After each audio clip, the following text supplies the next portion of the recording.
July 6, 2021. The NBA world will be met one of its weirdest NBA Finals matchups we've seen in the last decade. And after being forced to watch the Cavaliers and Warriors go after it for 4 straight matchups and LeBron in the finals in every year since 2011 outside of 2019, the world is now met with a new matchup. The Phoenix Suns and the Milwaukee Bucks, both led by young stars and both only being here due to one word according to everyone: injuries. Whether it's the Bucks getting by due to the shoe size of Kevin Durant and injuries to Kyrie Irving and James Harden, or the Suns seeing a star player being missing in every series up until the finals. These two teams met with very similar stories, but they gave us one of the most entertaining series that year and endings to a finals in a bit, with Giannis receiving his first ever championship on an amazing 50-point closeout game, and of course a block that rivals LeBron James' chase down block on Andre Iguodala in 2016. But the reason I am here today is because with these two teams making the NBA Finals that year, expectations are placed on both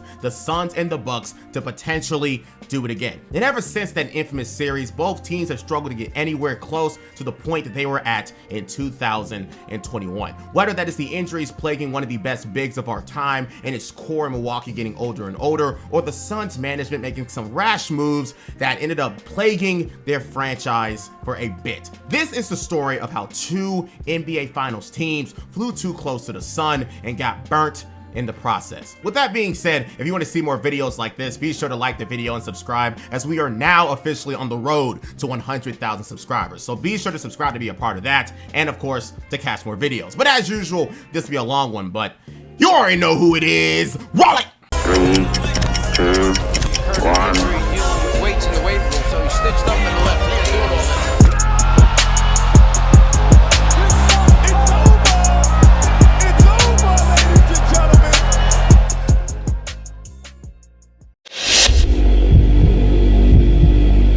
After the 50-piece drop by Giannis Antetokounmpo and him celebrating at Chick-fil-A soon after, not gonna lie, if you ever seen Giannis react to American food earlier in his career, it's about the funniest thing you'll ever see. The Bucks and Suns were both put in pretty interesting spots immediately after the fact. In the 2021 season, as we all know, it was the last year that we had to deal with certain rules due to COVID, but we still had to deal with a quicker off season as the NBA wanted things to get back to normal in October like we are used to. But with both of these teams dealing with a pretty unexpected finals runs on both sides, according to experts, people who you think were going to be undervalued going into free agency are now asking for their money due to their continuous efforts towards an NBA Finals run. And since I am covering two teams in this video, let's just focus on the most important player in this situation, a soon-to-be 37-year-old Christopher Emmanuel Paul. As we all know, the post-Houston Rockets era of Chris Paul has been flooded with him absolutely subverting people's expectations season by season. With OKC, he went from people potentially thinking he'd be washed to leading a post-Russell Westbrook Thunder team to the NBA playoffs, being an all-star, and also almost upsetting his old team in the Houston Rockets in a tight 7-game series. With the Suns in a desperate situation with a young D Book and a young core, the Suns went ahead and traded for him in that summer, which again yielded massive results as the Suns somehow made the NBA Finals and even earned a 50-win record for the first time since 2010. But the talks all around the league were, how are the Suns going to treat this CP3 contract situation? With him turning 37 next year, who really knows how long the point guard will stay this productive? And a big contract does lock in the core itself with D-Book, Mikal Bridges, and DeAndre Ayton that can all fall apart as soon as it started, especially if CP3 regresses sooner rather than later. But negotiations didn't take long at all. CP3 declined his $44 million player option. Yes, it was that large in Houston. It could have been even worse. And the GM, James Jones, yes, LeBron James' old teammate James Jones, went ahead and bit the bullet and re-signed Christopher Emmanuel Paul. With his new deal, he would be making $120 million for 4 years, meaning the Suns would have to hold on to him until he's 40 potentially. Yes, imagine paying a barely 6-foot-tall, 40-year-old NBA player $30 million. I understand the signing and I understand why they needed to do it to some people. Everybody else even understood too, but the risk potential on this was high, and the organization is hoping that D-Book and friends can win a ring before that happens to justify this interesting signing. The Western Conference at this point is pretty open for the taking, so a pretty aggressive move like this can't be hated too much, but on both sides, the Suns and the Bucks continue to try to patch holes to keep their cores as strong as possible. For the Suns, they went ahead and signed the likes of former lottery picks and Frank Kaminsky, who would unfortunately be injured for the entire season soon after, and Elfrid Payton for bench depth, signing JaVale McGee to be their backup center, and went ahead and signed back Cam Payne, a player who they took a chance on in the bubble and has played pretty well, to where he got signed to his first ever long-term deal with a 3-year and $19 million deal. But for our winners in the Milwaukee Bucks, their offseason will be a whole lot more quiet, already having a clear core intact for the next couple of seasons. They would sign back fan favorite Bobby Portis to a fair and cheap 4-year, $48 million deal, and also brought in NBA veteran George Hill to a small 2-year, $8 million deal also. They also would lose a key player on their team in PJ Tucker, who left for the Miami Heat for a simple 2-year, $14 million contract. But looking into why they didn't sign him back, it just seems like it came down to the Bucks didn't think he was worth all that much and just let him walk to Miami. And it's funny too, because the Bucks had bird rights on Tucker, which means that the Bucks could have paid him whatever they wanted and would have been fine in the aspect of cap space. But again, the Bucks simply just let it happen, and I don't blame you. I'm forced to deal with him right now as a Clipper. At the summer's end though, both of these teams are in very high spirits and ready to repeat their same success from last year potentially. And early into the year, both teams look like they haven't missed a beat at all. The Suns early into the 2022 season was absolutely clicking on all angles. As we all remember, they started off their season slow with a 1-3 start, but then they decided to win 18 straight games from Halloween of 2021 to December the 2nd, a full month of dominance, and going through the entire month of November undefeated. This 18-game win streak will be put in the record books as a top 10 win streak of all time, and it made people second guess their criticisms of the Suns playoffs run from a few months ago. But on the opposite side of the conference, the Bucks will be met with a tragedy earlier in the season, and it happened on the first game of it. Brook Lopez, the anchor of the Bucks paint defense and a very key player to their success in the finals, would be ruled out indefinitely due to a back surgery, only after playing 28 minutes in his first game against his old team in Brooklyn, which, as some of us do have to remember, he is the all-time leading scorer for. This sudden injury puts the Bucks in a really interesting situation, as they aren't exactly well versed at the center position, only having the likes of Bobby Portis off the bench, and now Mike Budenholzer is forced to shorten his rotation or try to find a young player off the bench to fit the backup center mold, because Bobby Portis would be a full-time front court starter with Giannis due to this injury, and their defense did falter due to this. And even with that being the case, the Bucks also never missed a beat despite the setback from Brook's injury.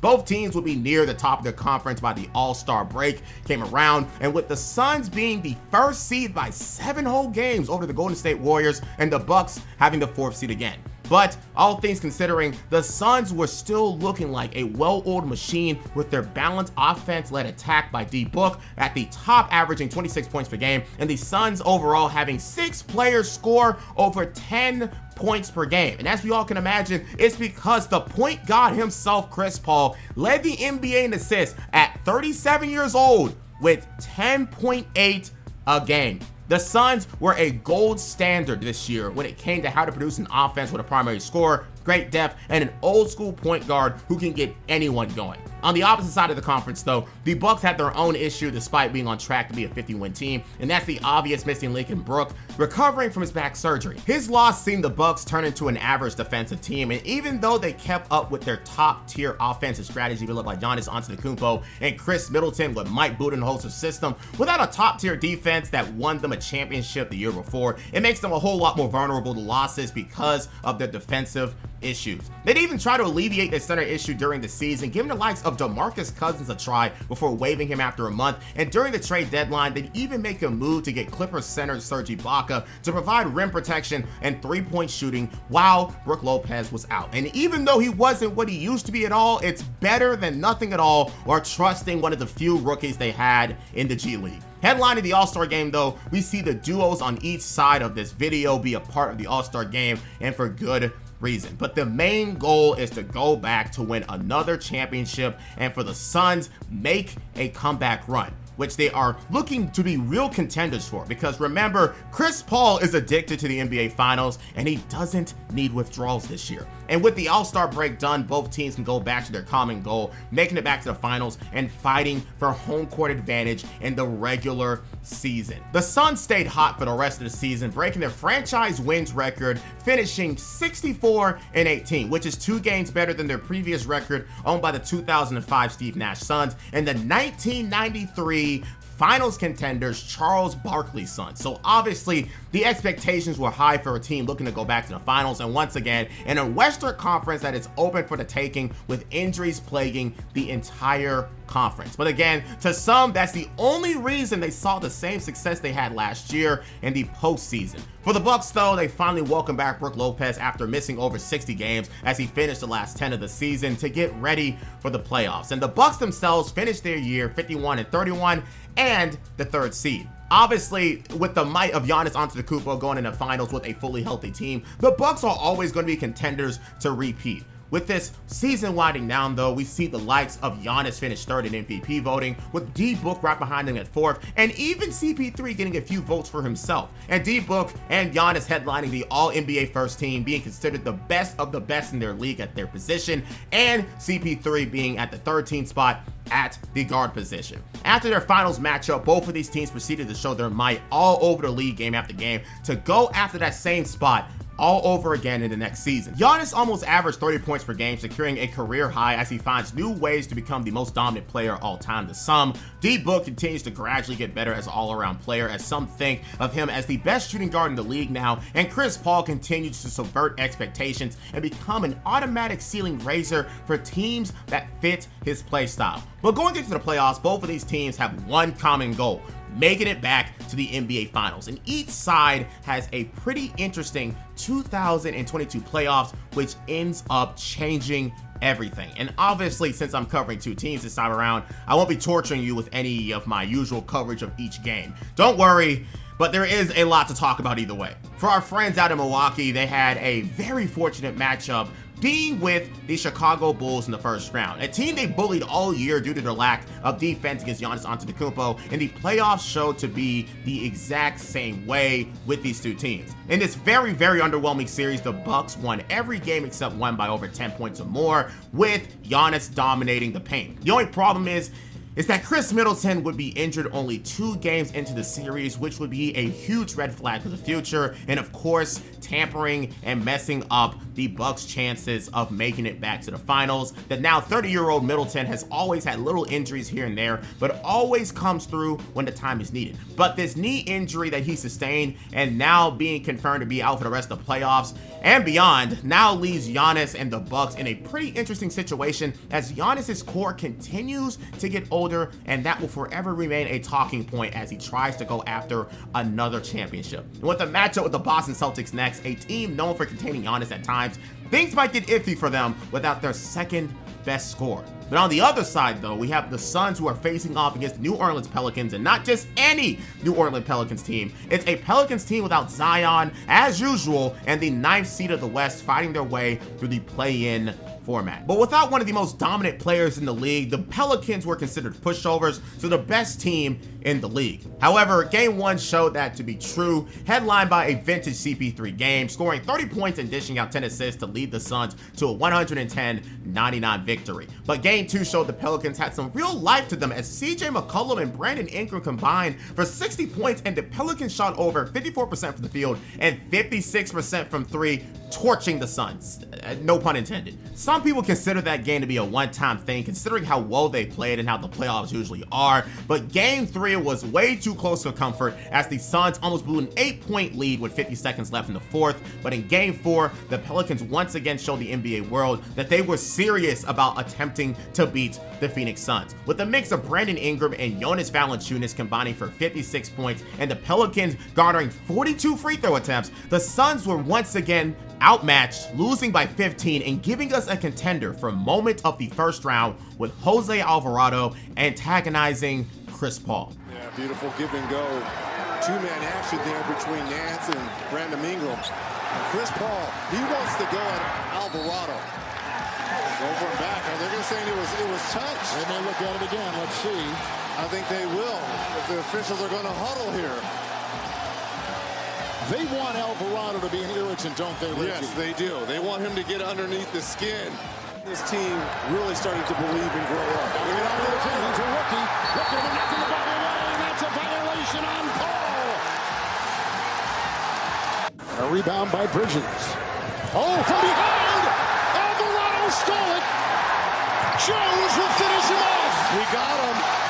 The Pelicans were actually shaking up the top team in the NBA with efficient play and getting under the skins of one of the best point guards in NBA history. But Game 5, things went back to normal as people expected it to be, with a 15-point win for the Suns. But back in New Orleans for Game 6, Chris Paul once again gave the NBA world a vintage CP3 performance, going 14 of 14 from the field in this closeout game for 33 points and scoring 10 points in the final frame to seal away the series 4-2. And while it was a very entertaining series, it somewhat changed the narrative for the Suns as they were making themselves look like a regular season team rather than a team who could be truly trusted to take any punch in the playoffs and not adapting game to game like they should be able to do come playoff time. But while they got away with it against a 9th seed, the next team they were going to go against won't be as forgiving, as they would soon face off against the Wonder Boy himself, Luka Doncic, and the Dallas Mavericks. So now we have both teams facing off against formidable opponents in round 2. One side faces one of the best players in the league, and the other one faces a top team in the East without his second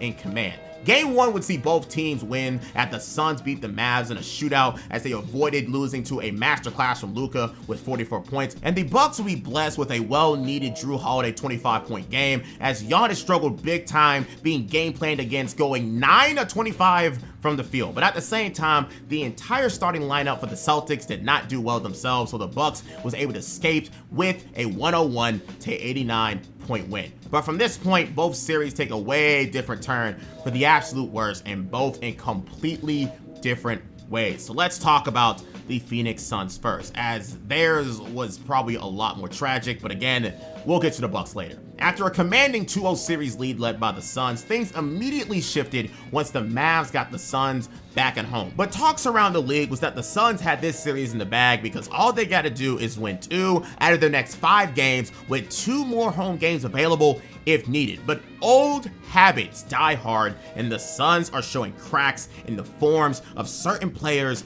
not showing up. Game 3 saw the likes of Chris Paul turn over the ball 7 times, and D-Book following suit with 5 of his own as they watched Luka and Jaylen Brown combine for 54 points and winning the game 103-94. But everybody has a bad game. It can all be forgiven with a nice 3-1 lead in Game 4. But once again, the Suns would end up losing to the Mavericks again, and it was because the whole world would see that a 37-year-old CP3 was being singled out on defense and abused by the likes of the Mavericks, which caused him to foul out in 23 minutes and only score 5 points in that time. And without their field general, the Suns would have to rely on Devin Booker, who couldn't do it all on his own. Seeing their team lose by 10 points, and now, all like it's nothing, it's a tie series. The Heat would die down a little with a blowout win in Game 5 at home, though, with CP3 throwing 10 dimes, D-Book scored an efficient 28 points, and DeAndre Ayton even coming in with a nice 21-point performance himself, while the Mavs struggled to receive any help from anyone not named Luka or Jaylen Brown. So with a game like that at home, the Suns can once again avoid criticism,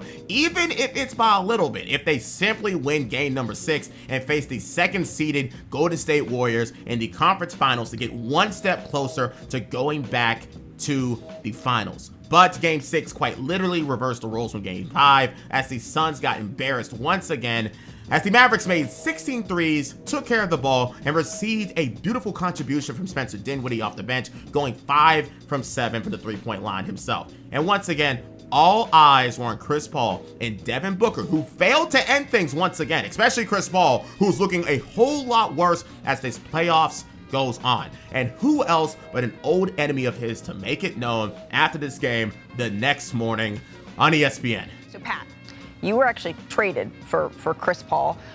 That was a deal between the Rockets and the Clippers. You battled him on the court throughout your entire career.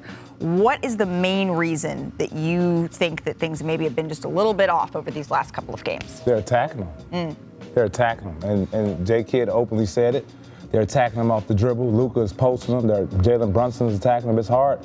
It's hard trying to play defense, trying to create and trying to score. You know, it's hard. Two-way players are very limited in this league, and, you know, he's been tested right now.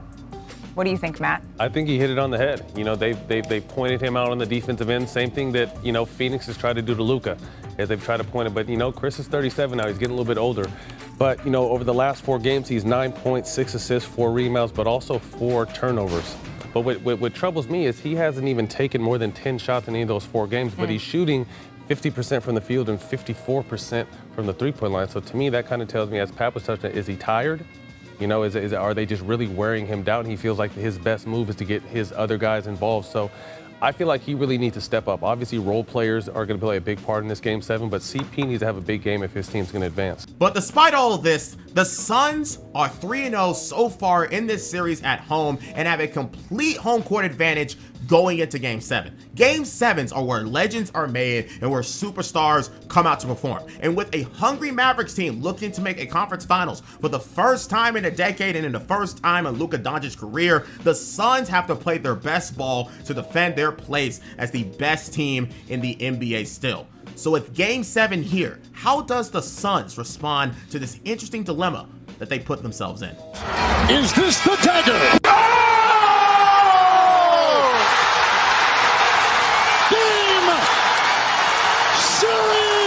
Yep, we all remember it very well. 27-17 first quarter, then a 30-10 second quarter where the Suns scored 27 points in a 24-minute half. Shot 10 of 41 from the field, turned over the ball 7 times, and Devin Booker and Chris Paul shot 0 of 11 from the field that turned into a halftime deficit of 57-27. A 30-point blowout that showed that this game was already over in record-breaking fashion. And remember, this is a Game 7 at home with the conference finals on the line. And the Suns absolutely shit the bed in historic fashion. And everyone was surprised and also ready to immediately never take the Suns seriously, seeing how they turned a historic regular season into a second-round exit in that manner. All right, Chris Paul had 10, Devin Booker 11. Stephen A., I'll start with you here. What went wrong for the Suns? Everything. That's the first answers. Props to the Dallas Mavericks. I got to apologize. I didn't see this coming. I knew Luka was going to do what he was going to do. I had no idea Spencer Dinwiddie would play like that. I thought Jalen Brunson would do his thing. But to be up by 30 at the half, or Luka to have as many points as the Phoenix Suns in the first half, for them to be up as many as 46 in a Game 7. It was the largest halftime deficit in the history of a Game 7. It was one of the largest deficits, the 46-point deficit in NBA history. It was a complete catastrophe on the part of the Phoenix Suns. It don't get much worse than what we saw yesterday. DeAndre Ayton, good luck in getting your max dollars. That's going to be compromised. You, Devin Booker, you still a star. Mad respect for you in the whole bit. But a Game 7 defines legacies. We all know this. When you don't show up in a Game 7 in epic fashion the way that they did yesterday, that is the kind of stuff that stays attached to you throughout your career unless you offset it by coming back to win a championship. That's just the way it is, JJ and Bev. Y'all know that. That's number 2. Number 3, I'm sad for my man Chris Paul because from the moment he turned 37, he's been awful. Averaging 9 points, 3.5 turnovers. I don't know what the hell happened to him over the last 4 or 5 games. When they lost 4 of those last 5 games, I don't know what the hell happened. Since he dropped 28 points in Game 2, Chris Paul has made 18 shots and has committed 18 turnovers the rest of this series. That's all he did. And so when you look at it from that perspective, I know they think they'll be back next year, but I'm looking at all the teams in the Western Conference, and I got serious concerns about the future. It was very, very bad. Period. No excuses. They got their butts whipped. No, they're not going back. So now, what does this mean for the Suns? Can they just run it back and hope for the best? Well, once again, this year in particular was their best opportunity to try and win a championship again, with all the young teams on the rise and other factors coming along. And add alongside the fact that Chris Paul is now another year older, and his recent performances definitely shows that he ain't worth his weight in salt, and now DeAndre Ayton wants to be paid this summer, things can have potentially blown up, as we discussed earlier. Buying into a big three of D-Book, a geriatric CP3, and a #1 overall pick bust in Ayton doesn't sound like a lot of success. And once again, things can fall apart as soon as they rose only a year ago. But they can deal with that over the summer. The Bucks are still in the playoffs, but have their own separate problem. They just can't get rid of the Boston Celtics. The 2022 second round series between the Bucks and Celtics was a living embodiment of a slugfest. Bucks win game 1, Celtics win game 2, Bucks win game 3, Celtics win game 4. Legit, no one can come up and win 2 games in a row to really take a stand in this series. And it's because both of these teams are truly equal in strength, and Giannis is carrying his team as hard as he can. A near 42-point triple-double game in game number 3, and another 40 points to take the 3-2 lead in game 5. And if it wasn't for a 5-of-22 game performance from Jrue Holiday in game 4, I'd be talking about the Bucks was winning the series, but they would end up losing that game by 8. But now it's game number 6, and the Bucks just need one teeny tiny little finish to go on and make the conference finals without Chris Middleton and face the Miami Heat in the conference finals, the first seed in the conference. And despite a 40-point and 22-rebound double-double without his second leading scorer, Giannis and the Bucks are left to depend on their defense to win games. And they would unfortunately drown against a 46-point masterclass from Jason Tatum, with 17 threes from the Celtics themselves to tie up this series 3-3. Going into game 7 in the TD Garden. But again, it's a pattern at this point. The pattern has always been win a game, then lose a game. And now the Bucks unfortunately have to continue this trend at the TD Garden in a game 7 situation where the winner moves on and the loser goes home. But once again, just like the Suns, the Bucks would lose in a very, very disappointing way. And then, of course, that great comeback in game 5. Grant Williams knocks down the first point. Smart whips the pass. Grant Williams again left open. That time knocks it down. Final minute, first half. Grant Williams connects on a 3. 3 3-pointers. He's 1 for 3. Grant Williams hits another 3. Finds Smart. Kicks it out in the corner. Grant Williams, another 3. White, Williams, 3-pointer. Bang! Grant Williams once again. That you just don't see him miss. Grant Williams again.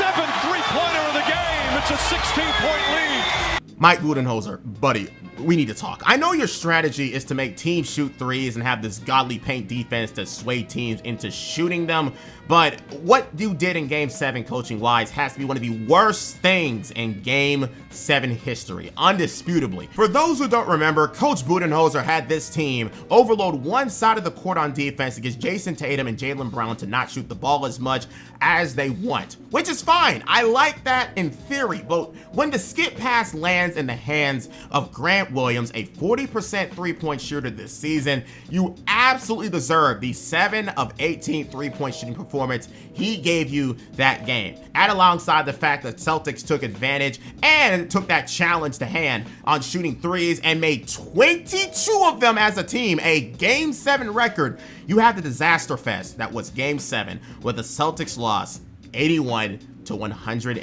a 28-point loss in embarrassing fashion due to a gamble their coach made that blew up right in his face. Many can blame the missing of Chris Middleton, but seeing how they blew a 3-2 lead and had the Celtics beat, this was an issue on the Bucks just not getting the job done.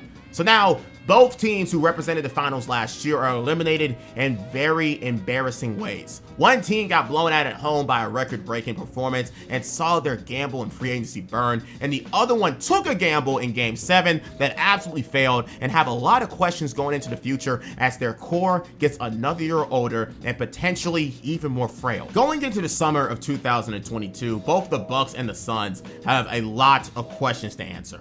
How do you handle the decline of Chris Paul? How do you handle the DeAndre Ayton contract situation? And can this team even compete in general? And for the Bucks, it all comes down to, can they still compete with Drew and Chris getting older and older?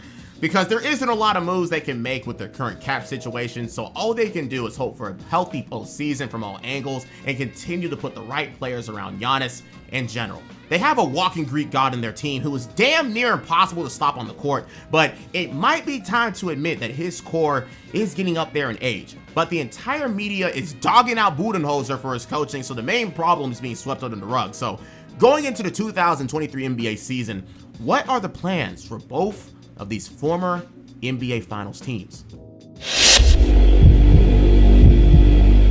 The summer of 2023 was a time that two former Finals teams had to use to address their biggest issues and plan to make sure that things do not end up the same as last year. The Suns had to deal with the ensuing drama with DeAndre Ayton and his request for his max rookie extension deal, but while the Suns kept trying to get Ayton to take a lesser deal than what he wanted, well, leave it to a third party to come in and take a chance in this chaos in the Indiana Pacers, who offered Ayton what he wanted, a 4-year, $132 million contract, which means if these Phoenix Suns don't match it in 48 hours, they can straight up lose Ayton for nothing. Their number 1 overall pick in 2018. But losing him for nothing when he's at least a serviceable center would be a horrible decision. And just like that, the Suns were basically forced into accepting the deal to keep Ayton long term. But as I mentioned in the last section, the Suns are now stuck, cap-wise at least, with their core of Devin Booker, CP3, and now DeAndre Ayton making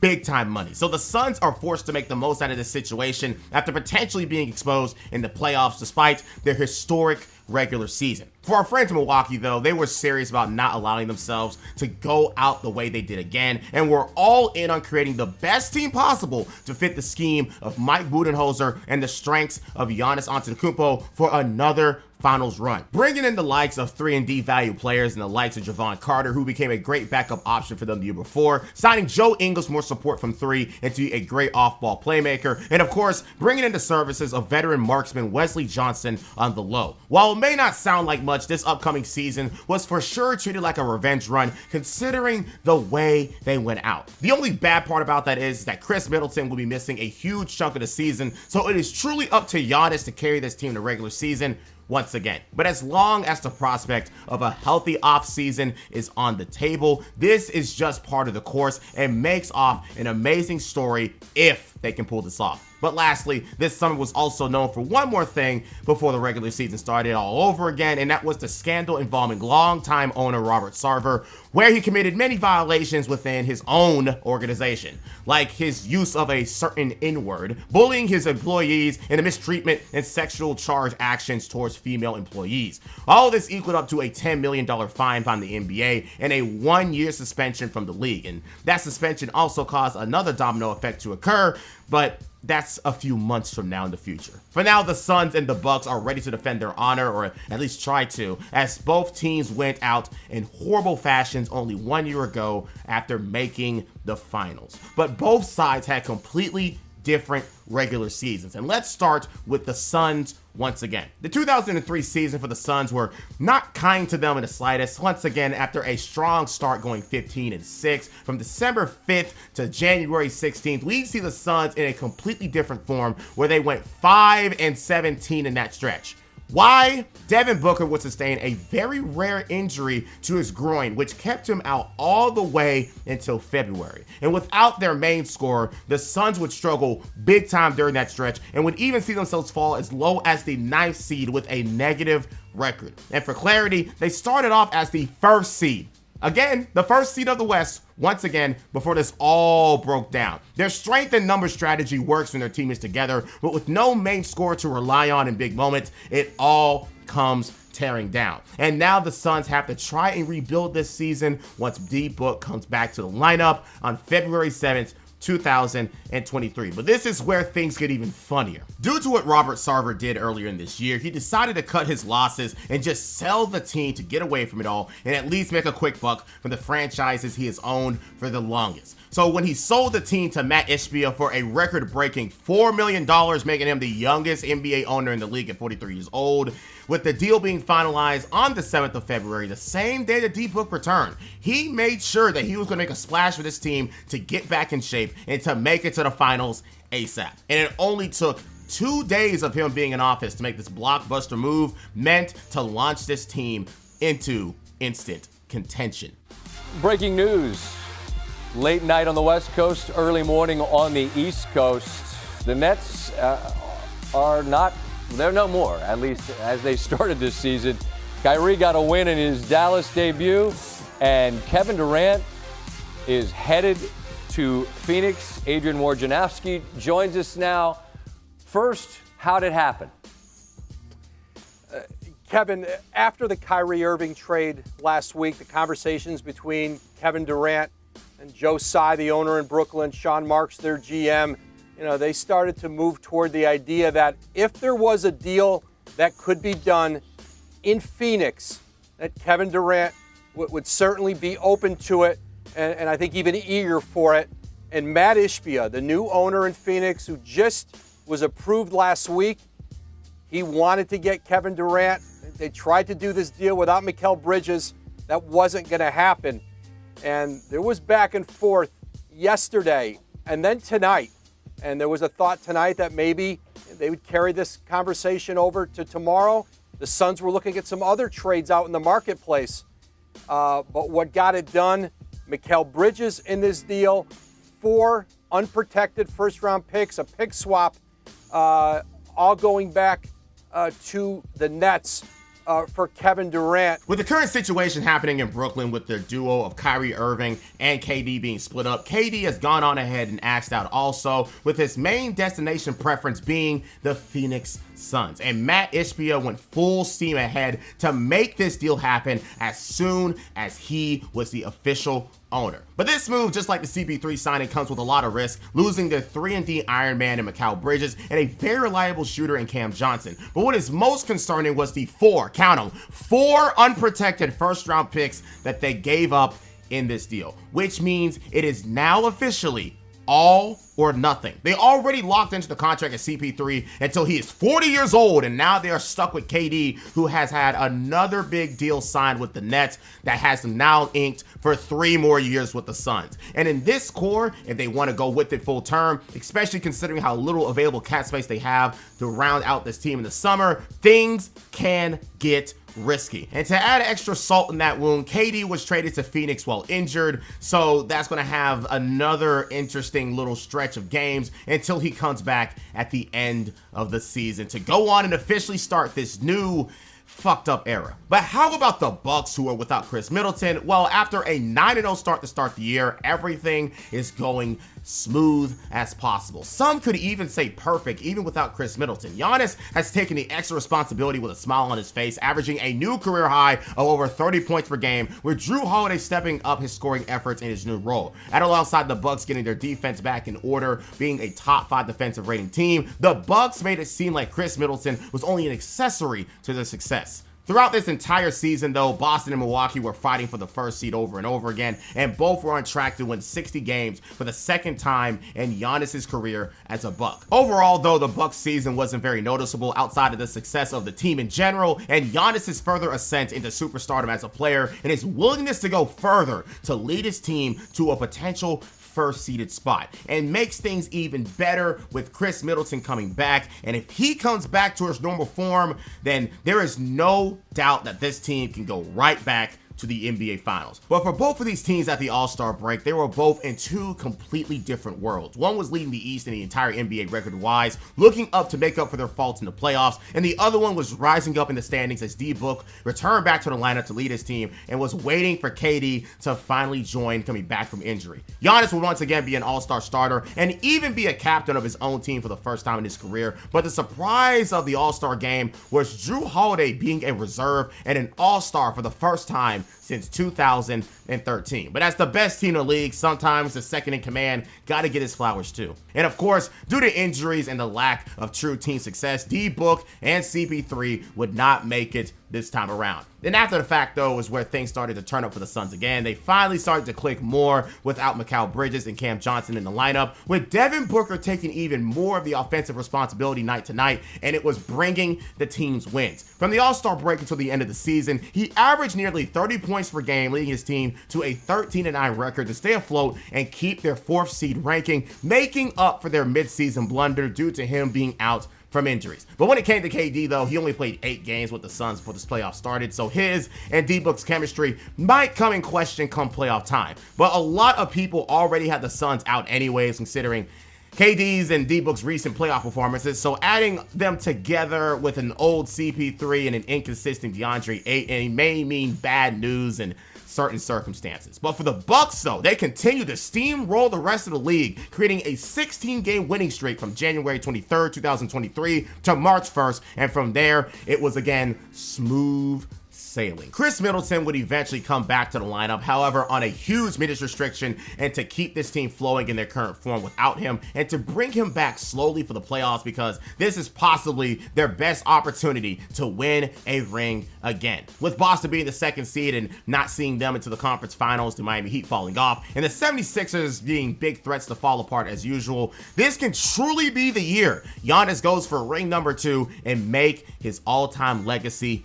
even greater than it already is. And they'd end the season 58-22 and claim home court advantage over the entire playoffs due to them being the best team in the league. The NBA world would see that this Bucks team would have this thing in the bag if everything goes to plan and everyone stays healthy. The Bucks own first team All-NBA and the 3rd place in the MVP race once again in Giannis Antetokounmpo, and his team has the perfect strategy to beat any team in their way. And for the Suns, they were just hoping for the duo of D-Book and KD to click somehow in their first season, only playing 8 games together. For the Suns, they have a pretty easy first-round matchup against the Clippers without the duo of Paul George and Kawhi due to injuries, as usual. So that'll be a perfect warm-up, unfortunately. But the Bucks, unfortunately, had to deal with a fallen foe in the Eastern Conference who have just been getting worse and worse year by year in the Miami Heat, who lost to the Atlanta Hawks in the play-in game. So instead of facing their friends in Boston, because we always know how those series end up going, they get to go against the Bucks this time around. And while everybody had the Heat beat, doubting the likes of Jimmy Butler will only get you burned. No pun intended. It doesn't matter if they're 1st, 5th, or the 8th seed. The Heat will always make it hard for you to win. Nothing comes easy around the Miami Heat. So speaking of them, let's start off with the Bucks and the Heat's first round series, because as happy as things were going for the Bucks in the regular season, everything came crashing down with one fatal decision. Antetokounmpo just right down and drives into Love. And Giannis is hurt. And Giannis, I think he's holding that back. He is. His injuries this year have been mainly knee. Had a hand injury later in the season. Well, we saw in that earlier game, the way that John Morant went down and had to be ran to the locker room with that hand injury, that right hand injury, and now Giannis.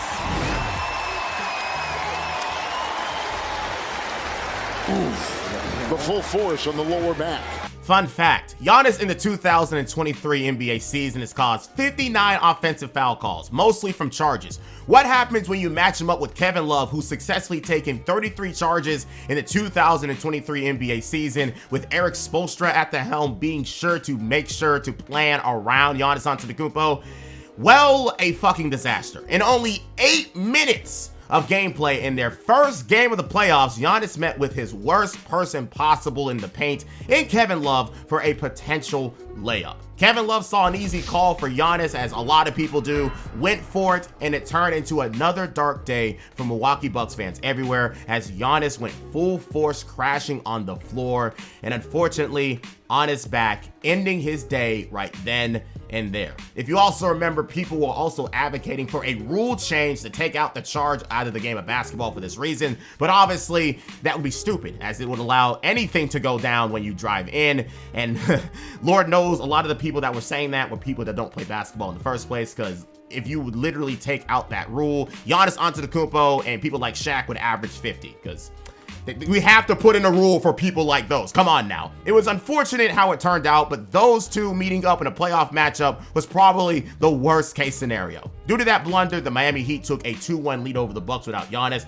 and that's 30 points per game missing from your team, meaning that the Bucks had to quickly find out a new way to beat one of the best defensive teams in the league alongside Jimmy Butler, who was on a hot streak. Again, no pun intended. Well, Giannis did come back in game 4 with the ability to tie the series and tried to make the most after missing games 2 and 3, but Jimmy Butler wasn't about to make things happen, so he decided to go on and give us one of his best playoff performances ever, scoring a playoff career high 56 points while being down most of the game and sealing it with a 21-point fourth quarter. Just like that, a near 60-win team season is about to be over before it really even started. In the first round of the playoffs, to the 8th seed. Now, 3-1 leads can be blown, but with an injured Giannis and Jimmy Butler turning on cheat codes, the way Game 5 ended should have been no surprise to anyone.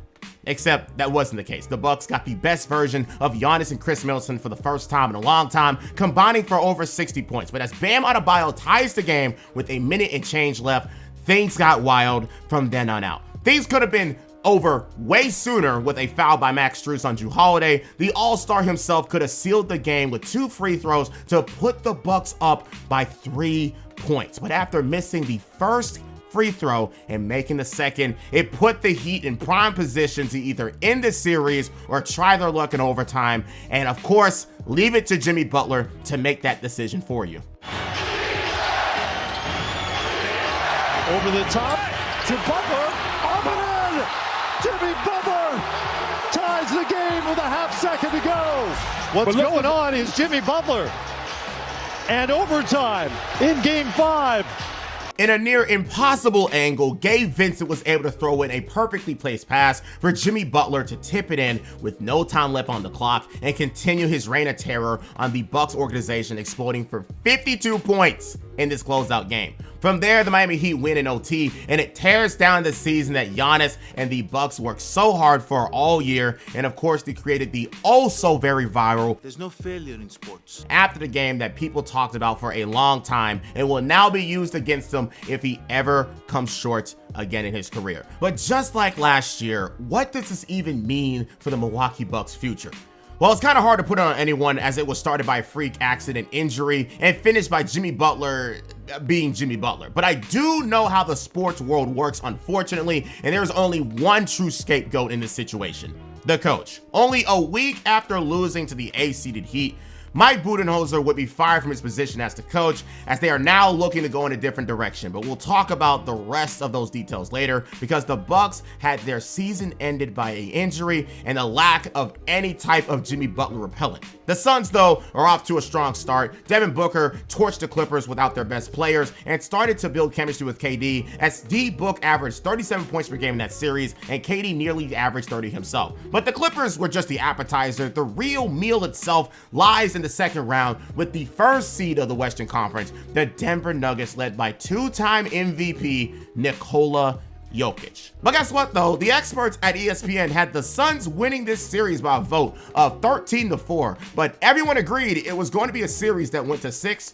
or 7 games. And I understand they thought the talent of the Suns can overpower Jokic and friends. However, it didn't look that way after 2 games, where the Nuggets led 2-0 in that series. Game 1 saw the trio of Jamal Murray, Jokic, and Aaron Gordon all combine for 81 points, while also getting contributions all around the team to blow them out 125-107. While Game 2 saw Jokic torture DeAndre Ayton in the Suns' front court, scoring 39 points in a tough game where no team scored over 90 points. But the Suns did see an old habit come back, as KD went 10-27 from the field and 2 of 10 from 3, and really kept the Suns from coming back, with him taking the initiative and missing on that initiative. And to add extra insult to injury, no pun intended again, Chris Paul, who is now 38 years old, sustained another injury at a crucial time during the same game that is now going to sideline him for the rest of the playoffs. I can't act like he was doing much in this series outside of playmaking, but it hurts them nonetheless. To their credit though, Game 3 was a masterclass on both KD and Booker's side, scoring 47 and 39 together as a duo. But how stable can that combo be game to game? And this is against a relatively below average defense in the Denver Nuggets. But Game 4 changed the entire narrative about how the Suns team was going to do, especially with Chris Paul out of the lineup. Going into this matchup that could have definitely put them in the hole that rarely any teams can come out of, down 3-1. And it started off with both sides hitting from all angles, especially with D-Book and KD scoring 13 and 11 in the first frame of the game. But with a halftime score of 61-63 and both sides trying to either claim a huge momentum lead going into Game 5 and the other side trying to tie the series, you can tell this was going to be an absolute hood classic. At halftime, you had Jokic with 24 points once again, abusing the interior, but KD and Booker kept things going with each other, combining for 40 at halftime. The third quarter, though, will be a fight between Booker and Jokic and some of the best playoff basketball this year, as Jokic scored 18 in the third quarter alone, and Booker also kept his team in the game with 17 of his own, keeping the team up by 8 going into the fourth quarter, 98-91. Finally, as the Nuggets had enough and tried to shift their game plan, they immediately went to trying to force the ball out of KD and Booker's hands to seal the game away and make somebody else be the scorer of the team. The only mistake is that the ball ended up in the hands of Landry Shamet, someone who was only in their 5th year in the NBA. Sure, it is also someone who has had a lot of playoff experience already. And with the light at its brightest, he proceeded to go 4 of 7 from 3 in the fourth quarter to help the Suns seal this game away and win by 5 points, 129-124. An absolute showcase of some of the NBA's best. And with this 2-2 series tie, it gives the Suns some breathing room and also the momentum of winning 2 games in a row while sending the Nuggets back to the drawing board.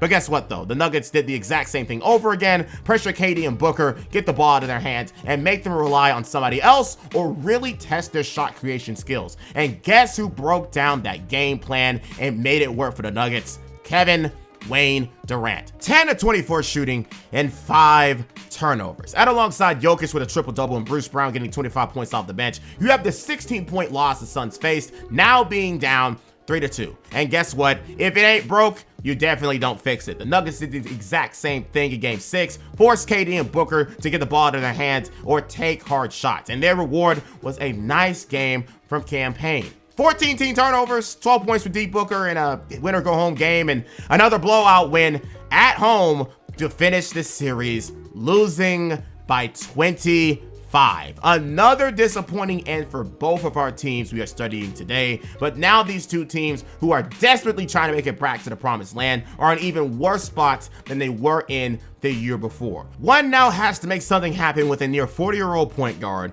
Kevin Durant, and some of the worst cap space management in the NBA. And for the Bucks, well, things are just starting to crumble right in front of them. Their championship coach only 2 years later is fired, and sources say it's because of Giannis taking over the reins himself and calling all the shots in the management. But what will make these two teams continue to try and keep themselves contenders?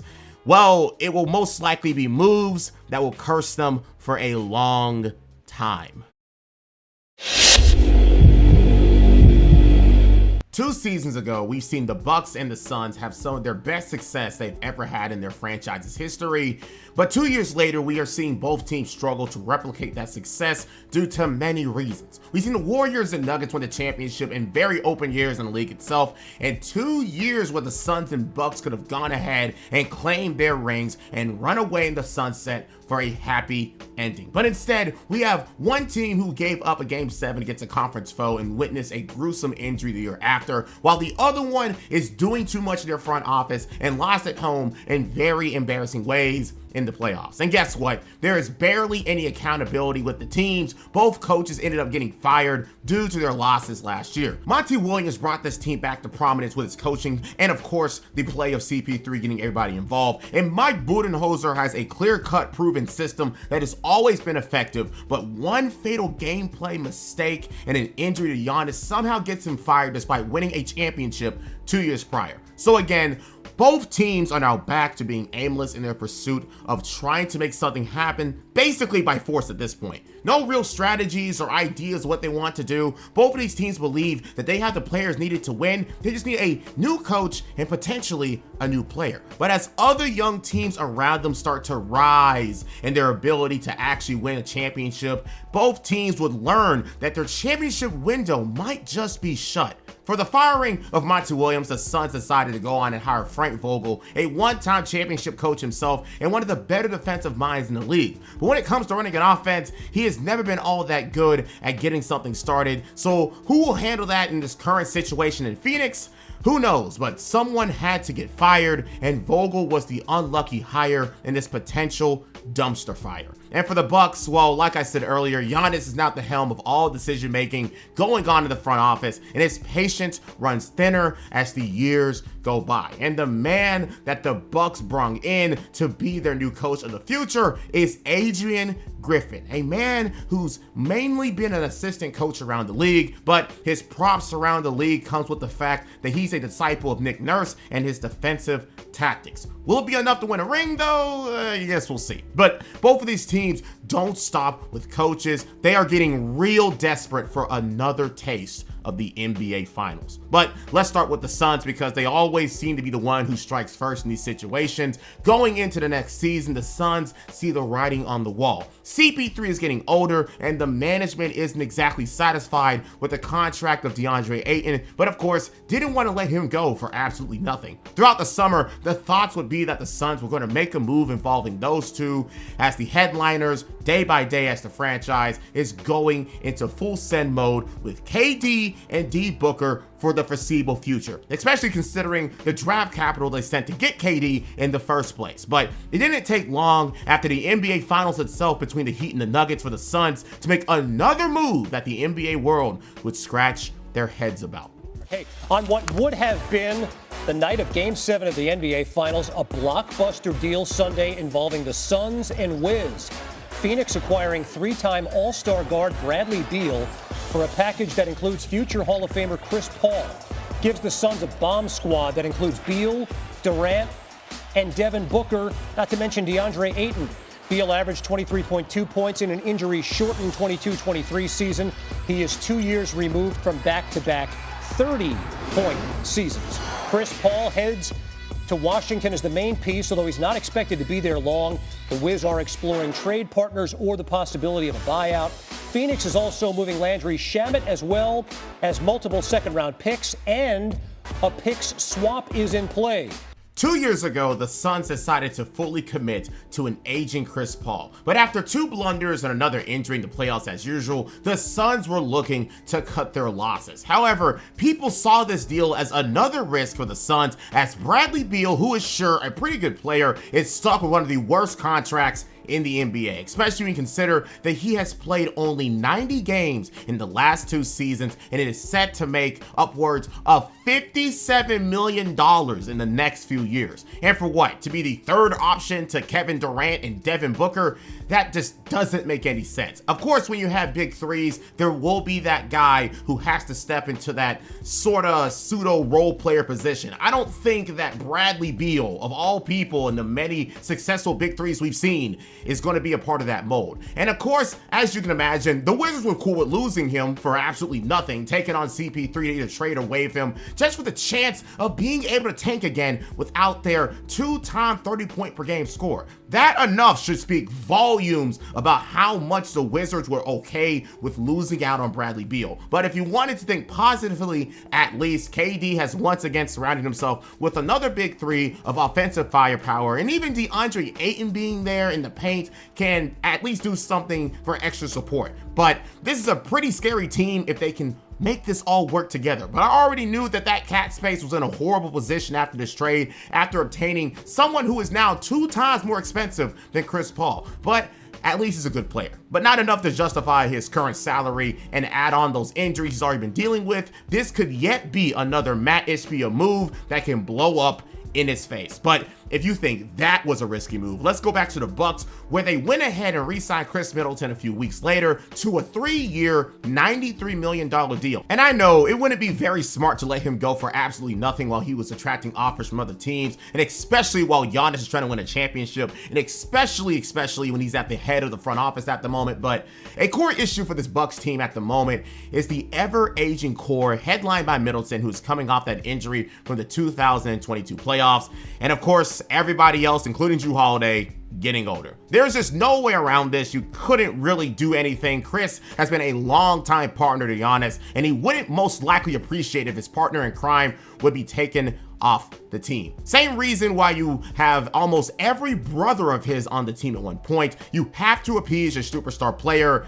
at one point or another. So now the soon-to-be 32-year-old Chris Middleton returns on a long-term deal to continue to try and win another championship. But someone else becomes expendable soon because of this. As the summer goes on and dies out, both teams are just trying their best to sign the best minimum players available that can be serviceable in a pinch if things break down, to try and run this train right back. But one player has been a part of trade rumors all summer that would make these two teams come together, this time in the deal of the summer. Damian Lillard is officially a member of the Milwaukee Bucks. We want to show you the details of this trade, how it came together, which players are involved. Once again, Portland is sending Damian Lillard to the Milwaukee Bucks. Giannis and Dame, that is a scary thought. And then you can see the Trailblazers get a slew of players headlined by Jrue Holiday. This is a 3-team deal that also sends DeAndre Ayton to the Trailblazers. The Suns, they get Yusuf Nurkic, Grayson Allen,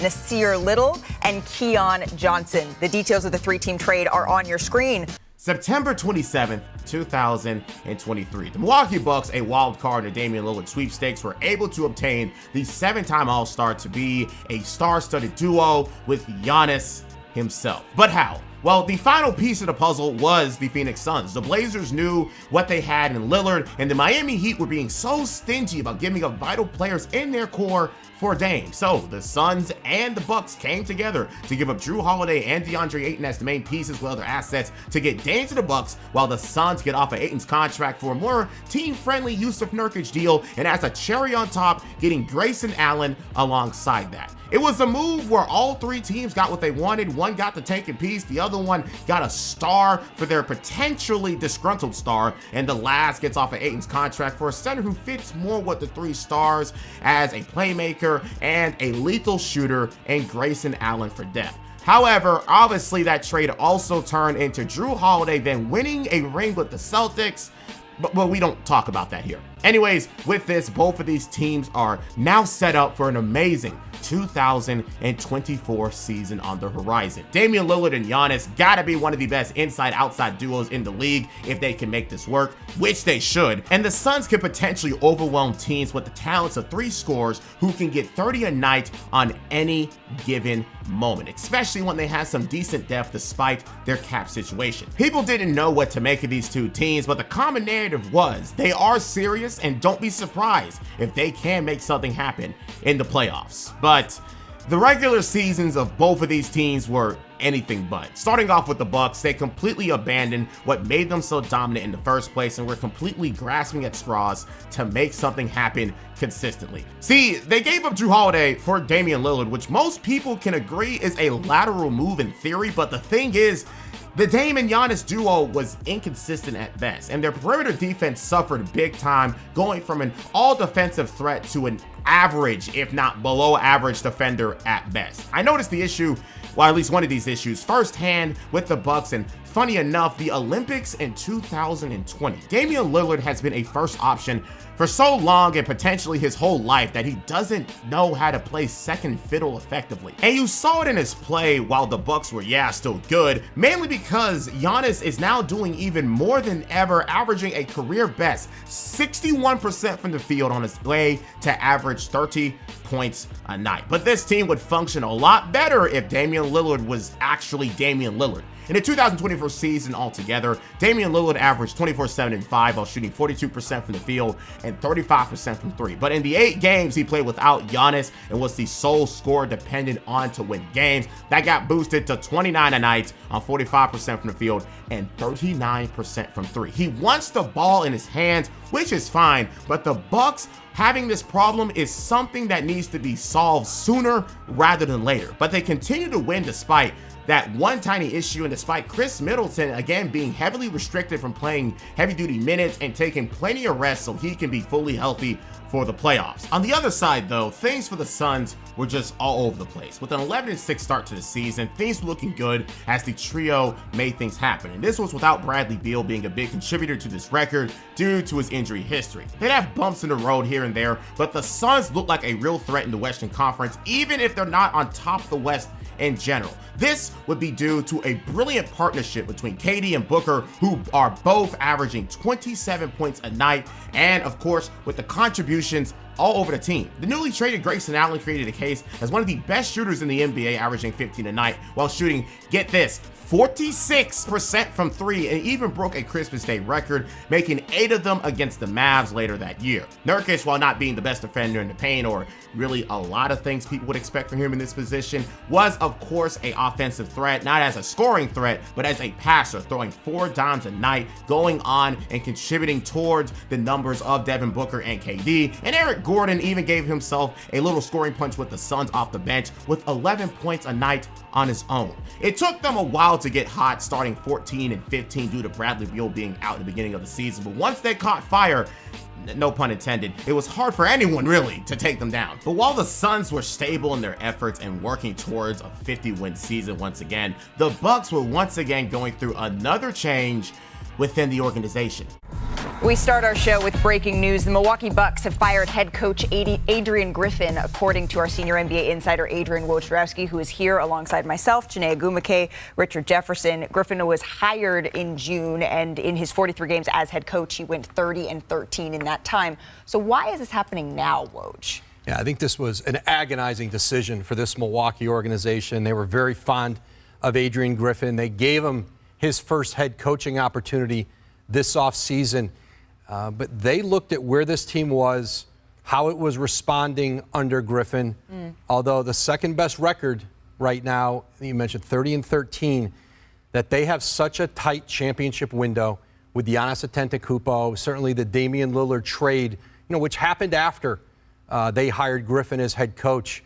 And they made a decision to make the change. They told Adrian Griffin of that just within the last hour, I'm told, that he's out. And this is a Milwaukee team that you have seen at every turn trying to maximize, again, this championship window. And they make a really difficult decision today to move on from Adrian Griffin. And I'm told now, Joe Prunty is expected to be the interim coach. You've seen him as an interim coach previously in Milwaukee after Jason Kidd, in Atlanta also. But they're going to start a search immediately for a new head coach. They want an accomplished veteran head coach who's available. On January 23rd, 2024, the Milwaukee Bucks, as the second seed in the East, decided to fire their head coach, Adrian Griffin, shocking literally everyone. The Bucks may have had their interesting run during the season so far, but things are going business as usual in the win column, and somehow he still got fired. But I think things can simply be summarized by this one quote by the GM John Hurst himself, saying, "With Giannis, you're kind of always on the clock." The talks around this is, while yes, they are winning, Giannis wasn't very satisfied with the fact that the Bucks were struggling on the defensive end. And again, let's remind ourselves why. Damian Lillard isn't a defender on the perimeter, and you traded away an all defensive worthy talent for him. And again, the other real lack of talent on that end defensively up there. But in this article of why Griffin got fired, the answer was simple. Giannis didn't mess with how Griffin did things, and the production on the court spoke for himself. Giannis wanted better defensively, and Griffin couldn't coach anything to his liking. there are plenty of stories of Giannis getting frustrated with his coaching you could look up to understand why this was going to happen sooner or later. Like when Giannis snapped after losing to Atlanta 127-110, or when he changed the defensive strategy away from what Budenholzer did to make the Bucks one of the worst paint defensive teams in the league to start the season, and much, much more. But while I didn't understand then, after doing the research for this video, I completely understand now. Just like the firing of David Blatt with Cleveland and for the hiring of Tyronn Lue, you can be winning games, sure, if you got the talent, even if you are a mid-level coach, but come playoff time, things will get exposed, and the Bucks went ahead and made the necessary change early. And to replace Adrian Griffin, it would be then assistant coach Glenn Doc Rivers. Oh man, Giannis, what have you done? And what's even funnier about this is the fact that he was already on the staff and had a great relationship with Giannis during that time. Some reports say that this was a little foul play involved because the relationship of those two was for sure a factor of his firing, which is just funny to think about. But just now, I'm gonna have to put the word allegedly behind all of this. With Doc now at the helm, the Bucks have an experienced coach who is known for success with many teams. Now, has that brought many championships to him? Only one, but who knows? Maybe with him and Giannis working together, they can go after ring number 2. But going towards the All-Star break, we see the Suns be at a decent 33-22 record, and the Bucks hobbling in at the break with a 4-6 start to the Doc Rivers Bucks era. But they were still 35-21 despite all of that. As you'd expect though, Giannis, D-Book, and KD all make the All-Star team for this year, and even Damian Lillard became a starter despite many people hating that decision. But remember, second seed in the East, the second option has to get his props too, and I'm not saying that I personally agree with that, I'm just saying that's how things just work around here. Both of these teams are now ready to go on and complete a 50-win milestone, if not barely under, and both ready to contend for another championship opportunity. The Suns are kind of stumbling after the All-Star break though with a 16-11 post-break record, and the Bucks are doing the same themselves with a 14-12 post-break record. However, none of that matters in the slightest. Why? Because the Suns are going into this playoffs fully healthy and avoiding the NBA play-in with a 6th place spot. But for the Bucks though, at the end of the season with the 3rd place spot to at least be able to own home court advantage in their first round series, but they have one teeny tiny problem. Thank you, Stephanie. We're keeping an eye on Giannis here. He just sat down on the floor and kind of looking at his left lower leg. So this is something no Bucks fan wants to see as Giannis gingerly gets to his feet. We'll take a timeout.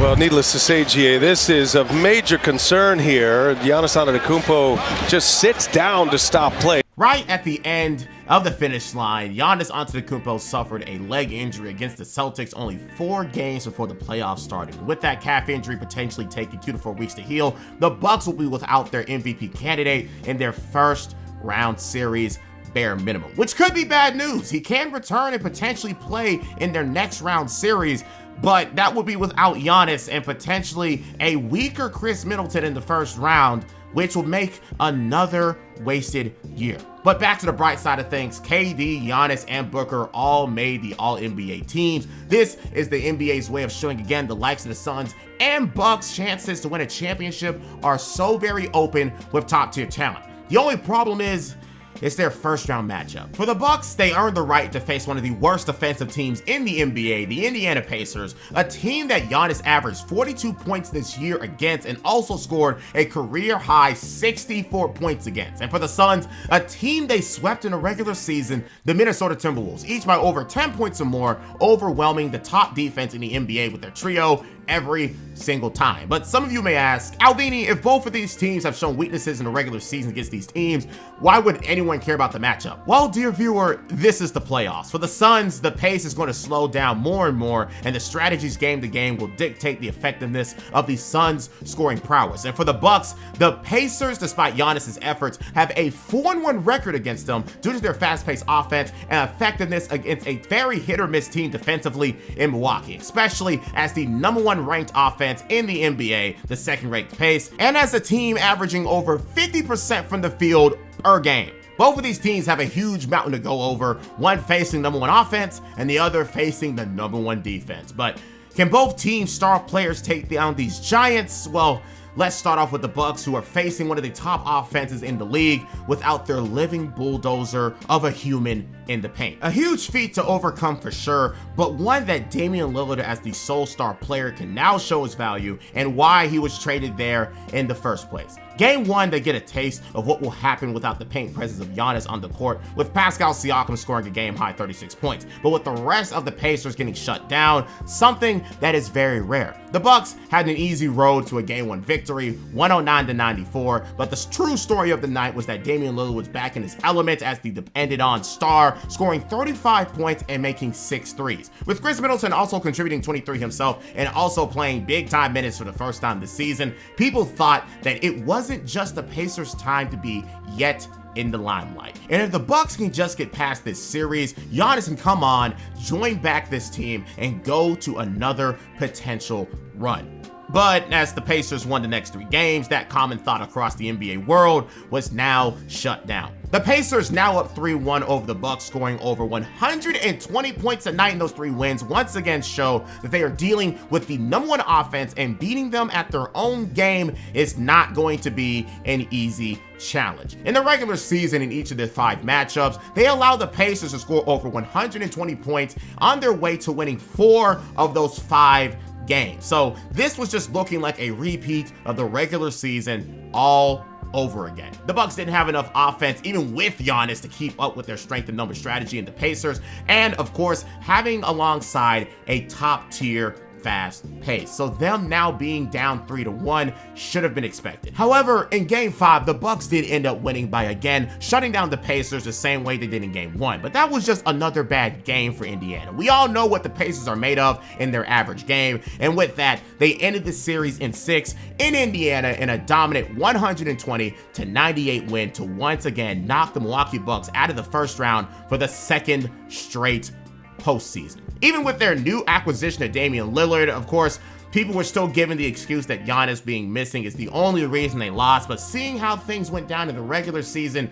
their beef within the season in those games to go on and give the Pacers a morale boost, and their near unstoppable offense, even with Giannis, things could have just been the exact same result. But who knows? That's just up to speculation. But what we do have here is yet another disappointing end to the season due to an injury on Giannis's end. And it's not like it's a common thing for him, as both times it was just 2 freak accidents. And as they lose, the usual narrative about the championship window once again comes into question for the Milwaukee Bucks. Giannis is soon to be 30, Chris Middleton is going to be nursed until the postseason most likely next year, and Damian Lillard needs to be able to learn how to work with Giannis, and even himself is about to be 34 years old. Time is ticking, and the East is only going to get better. But for our other team study out west, the Suns are facing off against a team they bullied in the regular season, the Minnesota Timberwolves. Sure, they got the best defense in the NBA, but do they have 3 defenders capable of dealing with KD, Booker, and Brad Real Deal Beal at the same damn time?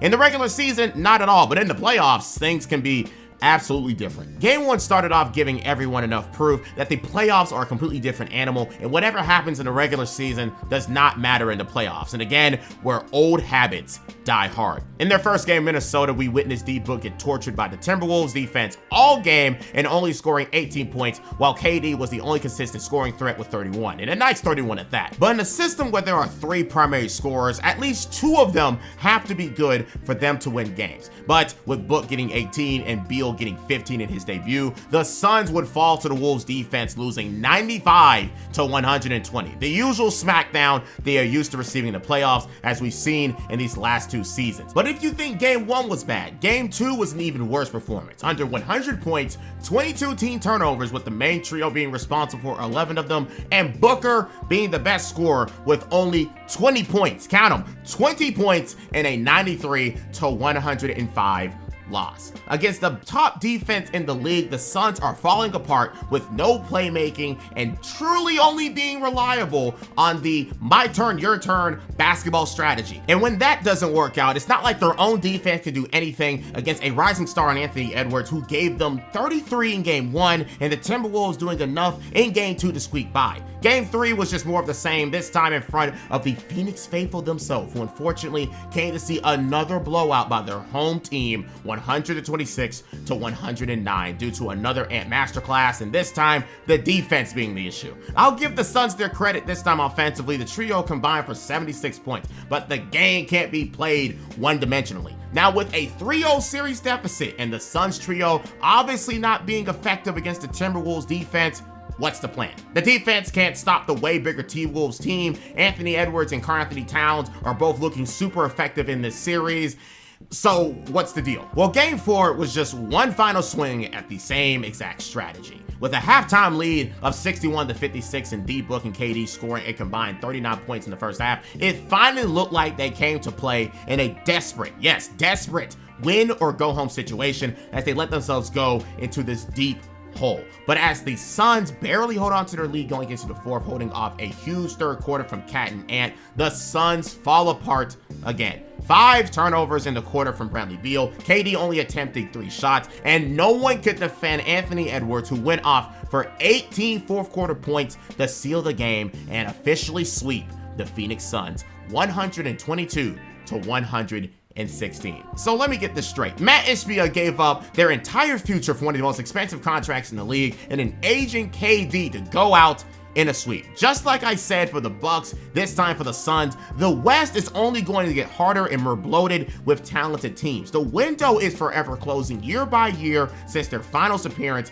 in 2021, and they have failed on every end since that infamous series a couple years ago. But for both of these teams together and their very underwhelming playoff runs this year, the 2025 season is closely approaching us right now. The Suns are now stuck one of the worst contracts in the league. 2 stars who just can't seem to get the job done together. An owner behind them who screwed their future, forcing them to continue this for the long run. And now firing Frank Vogel for another coach. And funny enough, and ironically, it's the old coach of the Milwaukee Bucks, Mike Budenholzer. And on the other end, you have Milwaukee, who is now going through this big streak of bad luck in the injury department. One back choke job in Game 7 by Mike Budenholzer. A reign of Giannis making moves in the organization that turned into the Damian Lillard trade. And in their first season, the 2 stars couldn't get on the same page to make things work. And oh yeah, another freak injury for Giannis to basically end the season. We've seen many instances of teams throughout the years being able to extend a championship window and core into a multiple year reign after their first championship. But with these 2 teams, we see examples of front office mismanagement, freak injuries making seasons end prematurely, interesting coaching decisions, and much